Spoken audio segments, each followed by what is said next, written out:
ഞാൻ ധ്യാനത്തിലായിരുന്നു. വിളക്കൊക്കെ കൊളുത്തി വെച്ച് കുറേ ദീപങ്ങൾ കൊളുത്തി വെച്ച് ധ്യാനത്തിലായിരുന്നു. അപ്പോൾ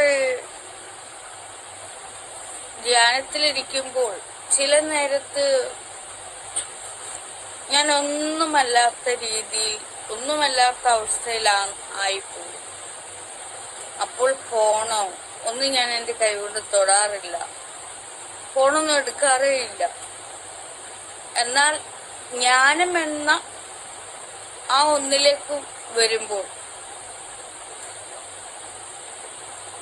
അത് കഴിഞ്ഞിട്ട് ധ്യാനം അവസാനിപ്പിച്ചിട്ട് ഞാൻ ഫോൺ കയ്യിലെടുത്തു. എന്നിട്ട് മോളുടെ ശക്തി സന്ദേശം മുഴുവൻ കേട്ടു. എത്ര മനോഹരമായ ശബ്ദമാണ് മോളുടേത്, അതിസുന്ദരമായ ശബ്ദം. മോളുടെ വേദനകൾ കേട്ടപ്പോൾ എനിക്കതൊരു കഥ പോലെയാണ് തോന്നിയത്. അതിമനോഹരമായ ഒരു സിനിമാ കഥ പോലെ. അത് ഇന്നലെ ഞാനത് ഇവിടെ പറയുകയും ചെയ്തു. ഞാനും അത് പറഞ്ഞു, മറ്റൊരാളും അത് പറയുകയുണ്ടായി. അവരും കേൾക്കുന്നതാണല്ലോ. ഞാൻ ചിലപ്പോൾ ഇത് ഓപ്പൺ ആക്കി വെച്ചിട്ടൊക്കെ ആയിരിക്കും ഇത് കേൾക്കുന്നത്. എനിക്ക് രഹസ്യമില്ല കുട്ടി, രഹസ്യമില്ലാത്തോണ്ട് ചിലപ്പോൾ ഇത് ഓപ്പൺ ആക്കി എനിക്ക് ചെവിയിലോട്ട് ഇങ്ങനെ എപ്പോഴും ഇങ്ങനെ പിടിച്ചോണ്ടിരിക്കാൻ വയ്യ. ചെവിക്ക് കേടാണേ. അതുകൊണ്ട് ഞാൻ സ്പീക്കർ ശബ്ദം കൂട്ടി വെച്ചായിരിക്കും ഇതിങ്ങനെ കേട്ടോണ്ടിരിക്കുന്നത്. അപ്പൊ അടുത്ത് ഇരിക്കുന്നവരാരാന്ന് വെച്ചാൽ അവർക്ക് കേൾക്കാറുണ്ട്, ഞാൻ ഓഫാക്കത്തുമില്ല. പിന്നെ എനിക്ക് ബോധം വരുമ്പോഴായിരിക്കും ഞാനിങ്ങനെ കൂട്ടിവെച്ച് കേട്ടാൽ അടുത്തിരിക്കുന്നവർക്ക് അതൊരു ശല്യമായി പോകുന്നുവോ എന്ന ആ ഒരു ഉൾച്ചിന്ത എന്നിലേക്ക് വരുമ്പോൾ ഞാൻ ശബ്ദം കുറയ്ക്കും.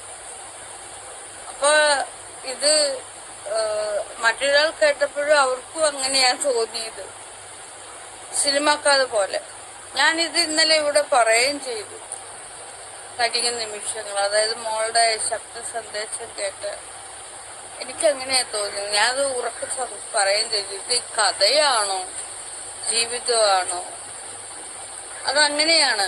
നമ്മളുടെ സ്വന്തം പച്ചയായ ജീവിതം നമ്മളിവിടെ തുറന്നും പറഞ്ഞും പ്രവർത്തിച്ചും ഒക്കെ വെക്കുമ്പോൾ മറ്റു പലർക്കും അത് കഥ പോലെയാണ് തോന്നുന്നത്. വേറൊരു വ്യക്തിക്ക് അതൊരു കഥയാണ്. പക്ഷെ ആ അറിയുന്ന ആൾക്ക്, അത് അനുഭവിക്കുന്ന ആൾക്ക് അത് കഥയായിരിക്കില്ല. അവർക്കത് അതികഠിനമായ വേദനകളായിരിക്കും. അപ്പോൾ മോള് എൻ്റെ അരികിൽ വന്ന് ഇത് പറഞ്ഞതോടുകൂടി മോളുടെ എല്ലാ വിഷമവും പോയി കേട്ടോ. അപ്പൊ ഞാൻ എന്ത് പറഞ്ഞു? നേരിട്ട് വരാൻ പറഞ്ഞു. അതാകുമ്പോ നമുക്ക് ഇരുവർക്കും നേരിട്ടിരുന്ന് സംസാരിക്കാം. അവിടെ ഞാൻ പലപ്പോഴും പലരോടും പറയാറുണ്ട്, വരുമ്പോൾ ഒരാളും കൂടെ, ഒന്നോ അതിൽ കൂടുതലോ ആളും കൂടെ കൂട്ടി വരണമെന്ന്. കാരണം എന്താന്ന് വെച്ചാൽ, അല്ലെങ്കിൽ അത്രയ്ക്ക് ധൈര്യമുള്ളവരെ ഒറ്റയ്ക്ക് വരാവൂ. ധൈര്യമൊന്നും ഇല്ലാത്തവരും, പിന്നെ മോള് പറഞ്ഞതുപോലെ പെൺ ശരീരമാണല്ലോ, അപ്പോൾ ആരെങ്കിലും കൂട്ടി വരണം. ഞാൻ പറയാറുണ്ട്, ഇവിടെ ആണും പെണ്ണുമായിട്ടേ വരാവൂ, പെണ്ണ് മാത്രമായിട്ട് വരരുത്, ആണ് മാത്രമായിട്ട് വരരുത്, ആണും പെണ്ണും കൂടെ വരാവൂ. അങ്ങനെ വേണം വരേണ്ടത്. നമ്മൾ എവിടെ പോയാലും അങ്ങനെ പോകാവൂ. കാരണം നിങ്ങളൊരു വീട്ടിലേക്ക് ഒറ്റയ്ക്ക് കയറി ചെല്ലുമ്പോൾ അപ്പോൾ ആ നിമിഷം അവിടെ എന്തൊക്കെയാണ് സംഭവിക്കുന്നത് എന്ന് ആ വീട്ടിലുള്ളവർക്ക് നിങ്ങൾക്ക് മാത്രമേ അറിയുള്ളൂ, പുറത്തുള്ളവർക്ക് അറിയില്ല. ഇവിടെ വന്നിട്ട് നിങ്ങൾ പറയുന്നത് വിശ്വസിക്കുവാൻ ആളുകൾ കാണും, അല്ലെങ്കിൽ ഇവിടെ ഉള്ളവർ പറയുന്നത് വിശ്വസിക്കുവാൻ ആളുകൾ കാണും. ചിലപ്പോൾ അവിശ്വസിക്കും, ചിലപ്പോൾ വിശ്വസിക്കും. വിശ്വസിച്ചാലും അവിശ്വസിച്ചാലും ഈ ലോകത്ത് പ്രത്യേകിച്ചൊന്നും നടക്കുന്നില്ല എന്നുള്ളതാണ് സത്യം.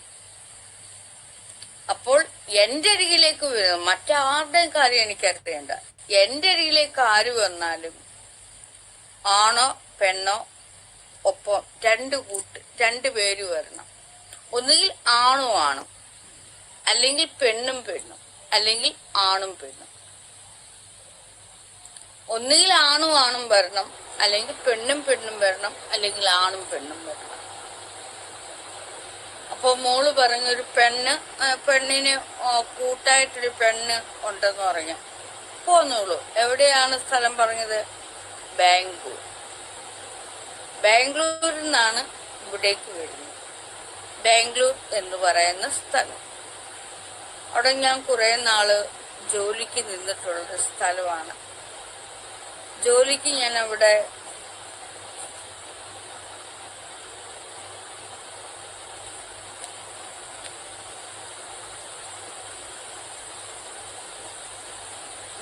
നിന്നിട്ടുള്ള സ്ഥലമാണ്. അപ്പൊ മോൾ ആ ശബ്ദ സന്ദേശത്തിൽ നിറയെ കരഞ്ഞു, ഇങ്ങനെ തൊണ്ടയിടറി കരഞ്ഞു. ഇവിടെ ഒന്ന് ഒരുപാട് പേര് കരഞ്ഞു പോകാറുണ്ട്. അതെന്ന് വെച്ചാൽ അവരുടെ ദുഃഖങ്ങൾ പറഞ്ഞ് കരയുന്നതാണ്. എന്നെ കെട്ടിപ്പിടിച്ച് കരഞ്ഞു പോകുന്ന ആണും പെണ്ണും ഒക്കെ ഉണ്ട്. ദുഃഖങ്ങൾ പറയണം, കാല് വീണ് ദുഃഖങ്ങൾ പറഞ്ഞു പോകുന്നവരാണ് അവരൊക്കെ തന്നെ. അവരുടെ കരച്ചിൽ കണ്ട് ചില നേരത്ത് എന്റെ കണ്ണുകൾ നിറഞ്ഞ് കവിഞ്ഞൊഴുകാറുണ്ട്, കാരണമില്ലാതെ.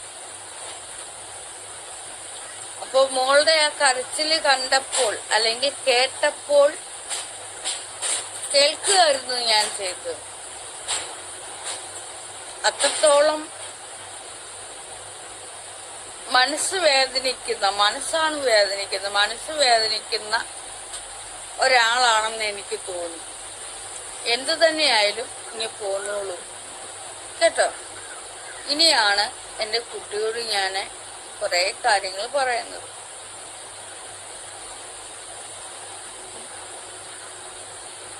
ഇതിനകത്തുണ്ടോ? മോള് ലൈവിലുണ്ടോ? തത്സമയുണ്ടോ? അപ്പൊ ഇനി പോന്നേക്കുക. ഇനി വന്നിട്ട് അവിടെ മറുപടി ഇടല് ഇവിടെ തന്നെ ഇടാവൂ. കാരണം അവിടെ ആൾക്കൂട്ടമാണ്, എനിക്ക് കാണാൻ കഴിയില്ല കുട്ടി. ഒന്നാമത്തെ കാര്യം, അവിടെ ഇടുന്ന എഴുത്തുകളൊന്നും വായിക്കാൻ എൻ്റെ കണ്ണ് കാണില്ല. അവിടെ ആളുകൾ ആരൊക്കെ എന്തൊക്കെയോ എഴുതിയിടും, ഞാനതൊന്നും വായിക്കാറില്ല. കണ്ണ് ചെറിയ അക്ഷരങ്ങളാണ്, എനിക്ക് ചെറിയ അക്ഷരങ്ങൾ പെട്ടെന്ന് കാഴ്ചയിലേക്ക് വരില്ല. അപ്പോൾ ഞാൻ പറയുന്നത്, ഇനി പോരുക. ഇതുപോലെ ബസ്സെങ്കിൽ ബസ്, ട്രെയിനെങ്കിൽ ട്രെയിന്. മോൾ ആ പറഞ്ഞതുപോലെയൊക്കെ എനിക്കറിയാം. അവിടെ നിന്ന് കയറി വരണം. പിന്നെ ഇരുട്ടും, പെൺ ശരീരമാണ്, ഒറ്റയ്ക്ക് വരുമ്പോൾ അതിൻ്റെതായിട്ട് ബുദ്ധിമുട്ടുണ്ട്. രാത്രി ആവുകയാണെങ്കിൽ ബുദ്ധിമുട്ടുണ്ട്. ഇപ്പൊ പെണ്ണ് മാത്രമല്ല, ആണായാൽ തന്നെ ഒറ്റപ്പെട്ടു പോയാല് അവരെ ഉപദ്രവിക്കാനും അപകടപ്പെടുത്താനും എല്ലാ ആളും പേരും ഒക്കെ ഉണ്ട്. അങ്ങനെ ലോകത്താണ് നമ്മൾ ജീവിക്കുന്നത്. അപ്പോഴേ ഇവിടെ വന്നിട്ട് ഇരുട്ടുവാണെങ്കിൽ അല്ലെങ്കിൽ സന്ധ്യാനേരം ആവുകയാണെങ്കിൽ നിങ്ങൾ ആര് വന്നാലും ഞാൻ വിടില്ല. ഉള്ളതും കഴിച്ചുകൊണ്ട് ഇവിടെ കിടക്കാം കേട്ടോ. അധികം ആർഭാടം നോക്കരുത്. നമ്മൾ എവിടെ ചെന്നാലും ആർഭാടം നോക്കരുത്.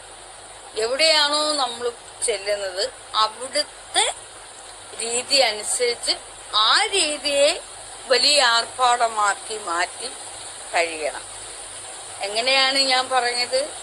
ആ ഇല്ലായ്മയെ നമ്മൾ വലിയ ആർഭാടമാക്കി മാറ്റണം.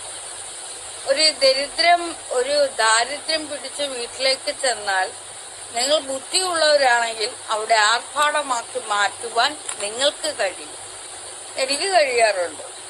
ഏത് ദാരിദ്ര്യം പിടിച്ച വീടും ഉന്നതമായ അവസ്ഥയിലേക്ക് എത്തിക്കാൻ എനിക്ക് കഴിയും. ഉദാഹരണം തന്നെ എൻ്റെ വീട് തന്നെ, എൻ്റെ ക്ഷേത്രം തന്നെ. ഇവിടെ ദാരിദ്ര്യം എന്ന് പറഞ്ഞ അവസ്ഥയില്ല, പട്ടിണി എന്ന് പറയുന്ന കാര്യമേ ഇവിടെ ഇല്ല. അത് കുട്ടിക്കാലം തൊട്ടേ ഇല്ല. പണം അതിന്റെ കുറവുണ്ടായിരുന്നു, അത് നമ്മൾ ജോലി ചെയ്യണം. പക്ഷെ പണം എത്തുന്ന മാർഗം ഞാൻ തന്നെ സ്വയം പഠിച്ചെടുത്ത് കണ്ടെടുത്തപ്പോൾ അതിനും ഒരു ദാരിദ്ര്യമില്ല. ഏത് നിമിഷം 1 രൂപയെങ്കിലും എൻ്റെ കൈവശത്തിനുള്ളത് ഞാൻ എന്തായാലും ഒപ്പിക്കും. അപ്പൊ ദാരിദ്ര്യം എന്താന്ന് എനിക്ക് ഇന്ന് വരെ അറിഞ്ഞിട്ടില്ല. ഭക്ഷണത്തിനായാലും വസ്ത്രത്തിനായാലും ഇവിടെ ചില്ലറ പൈസ കൂട്ടിയിട്ടേക്കുന്നുണ്ട്. അതൊക്കെ നിങ്ങൾക്ക് പിന്നെ കാണാം. അപ്പോൾ ദാരിദ്ര്യം എന്നുള്ളത് ഇവിടെ ഇല്ല. ഏത് ദാരിദ്ര്യ അവസ്ഥയും ഒരു നല്ലൊരു പെണ്ണ് വിചാരിച്ചാൽ, ബുദ്ധിയുള്ള ആണോ പെണ്ണോ വിചാരിച്ചാല് അവിടെ ദാരിദ്ര്യം എന്ന് പറയുന്നത് വരില്ല. അപ്പൊ പൊന്നെന്ത് ചെയ്യണം? ഇനി പോരുക, ഇനി വന്നിട്ട് നമുക്ക് ഇവിടെ എന്താണോ ഉള്ളത് അത് കഴിക്കണം.